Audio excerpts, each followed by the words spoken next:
एका गंभीर विषयात आपल्या निर्देशाची आवश्यकता आहे। आपण लाडकी बहीण योजना सुरू केली, अतिशय क्रांतिकारी योजना, लाखो बहिणींना त्याचा फायदा मिळाला आणि एक आमदार या नात्यानं मी माझ्या घाटकोरमध्ये जवळपास प्रत्येक घरामध्ये फॉर्म भरून घेतले। अध्यक्ष महोदय ऐका अध्यक्ष महोदय, नाही तुम्ही पॉइंट ऑफ इन्फॉर्मेशन देताय का? हो पॉइंट ऑफ इन्फॉर्मेशन।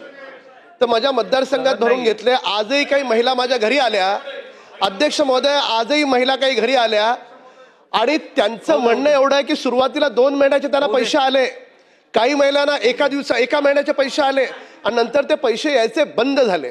आपण चेक केलं, त्यांचं आधार कार्ड बँकेला लिंक आहे का आहे, पण काही माहितीच मिळत नाहीये। असं सगळ्यांच्या बाबतीत नाहीये, काही महिलांच्या बाबतीत आहे। तर माझी शासनाला विनंती आहे की महाराष्ट्रातल्या सगळ्या महिलांना, लाडक्या बहिणींना हे कळावं की ज्यांच्या अकाउंटमध्ये पैसे येत नाहीयेत तर कुठली तरी अशी वेबसाईट असावी की ज्याच्यावर नाव टाकलं तर तिला पैसे येणार आहेत, न येणार आहेत, न येत आहेत तर काय कारण आहे, तिला तिचं कारण कळलं पाहिजे।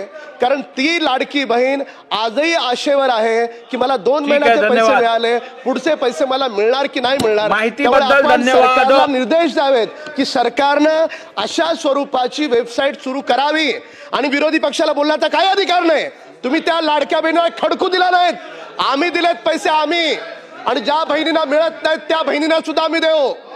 आणि सन्माननीय आदित्य ठाकरे साहेब, तुम्हाला तर जराही नाही, तुम्हाला तर जराही नाही, महापालिका लुटून खाल्लीत तुम्ही। पंकजाताई बोला, नियम बोला बोला बोला बोला बोला पंकजाताई बोला बोला, मी ऐकतोय, मला ऐकू येतंय, बोला।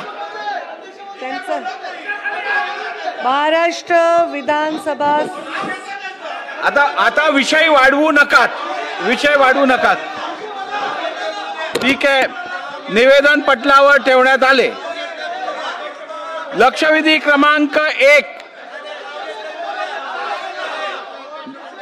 बावनकुळे साहेब 1 मिनिट, पंकजाताई बोला। आज महाराष्ट्र विधानसभा नियम 47 काढतो पशुसंवर्धन व्यवसायास कृषी समकक्ष दर्जा देण्यासंदर्भात मंत्रिमंडळाने निर्णय घेतलेला आहे। राज्याच्या, ठीक आहे, होऊ दे, निवेदन होऊ दे, बसा, बोला पंकजाताई बोला। हे निवेदन अत्यंत महत्त्वाचे आहे, सर्व आमदारांसाठी आवश्यक आहे। देतो, होऊ दे ना, एवढं निवेदन विषय बोलले तर तुम्ही सगळ्यांनी त्याचं स्वागत केलेलं आहे। बसा, निवेदन झाल्यावर देतो म्हणले ना, निवेदन प्लीज। महाराष्ट्र विधानसभा नियम 47 पशुसंवर्धन व्यवसायात कृषी समकक्ष दर्जा देण्यासंदर्भात मंत्रिमंडळाने निर्णय घेतलेला आहे। हे सभागृहाला अवगत करण्यासाठी मी इथे उभी आहे। राज्याच्या सकल उत्पादनामध्ये कृषी क्षेत्राचा वाटा 12% असून कृषी क्षेत्राच्या एकूण उत्पन्नामध्ये पशुजन्य उत्पन्नाचा वाटा 24% आहे। महाराष्ट्रातील पशुजन्य उत्पन्नाचा विचार करता भारतीय आरोग्य परिषदेने दैनंदिन आहारामध्ये शिफारस केलेल्या प्रमाणाइतके अंडी व मांस उपलब्ध होत नाही। तसेच दुग्ध उत्पादनामध्ये राज्यातील पशुधनाची उत्पादन क्षमता इतर राज्यांच्या तुलनेमध्ये कमी आहे। याशिवाय नीती आयोगाच्या 2021च्या अहवालामध्ये पशुसंवर्धन क्षेत्रामध्ये नियोजनपूर्वक व शास्त्रीय पद्धतीने व्यवस्थापन करण्याकडे दुर्लक्ष होत असून त्यावर उपाययोजना करण्याचे सूचना आलेल्या आहेत। शेतकरी पशुपालकांच्या आर्थिक जोखमी कमी करण्यासाठी त्यांनी शिफारस देखील केलेली आहे।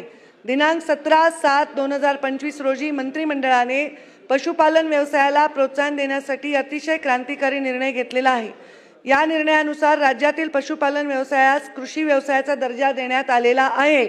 असा निर्णय घेणारे महाराष्ट्र राज्य हे राज्य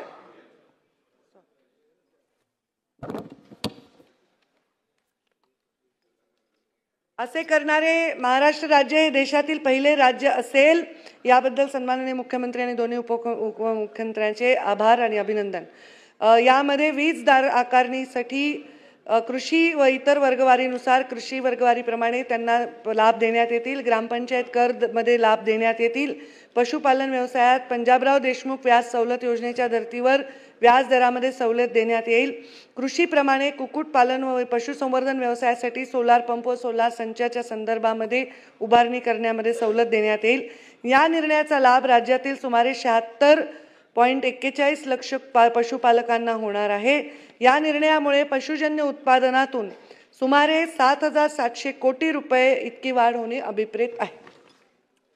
ठीक आहे, चला लक्षवेधी. हा बोला. अध्यक्ष महोदय, माझं नाव कशासाठी घेतलं मला माहित नाही. सन्माननीय सदस्य जे बोलत होते ती वस्तुस्थिती आहे. अनेक महिलांना वाटतं की त्यांना फसवलं गेलेलं आहे, कमी पैसे मिळतात बँकेच्या खात्यांमध्ये, त्यांची नावं कापली जातात. मी तर त्यांचं अभिनंदन करत होतो की एक वस्तुस्थिती त्यांनी हाऊस समोर आणलेली आहे. तर एवढं चिडण्याची काय गरज होती? आम्ही सगळे तर त्यांचे अभिनंदन करत होतो की महिलांची फसवणूक ही लाडकी बहीण योजनेत कशी होत आहे, ठीक, हे त्यांनी लोकांसमोर आणलं. ठीक आहे, चला लक्षवेधी क्रमांक 1. नाही नाना भाऊ, नाही आता नाही. लक्षवेधी क्रमांक 1. अध्यक्ष महोदय, लक्षवेधी क्रमांक 1. नाही असं नाही. अध्यक्ष महोदय, नको नको. अध्यक्ष महोदय, लक्षवेधी. नाही पण काय आहे मग महाराज, आमच्याकडे जो आता 2 दिवसाच्या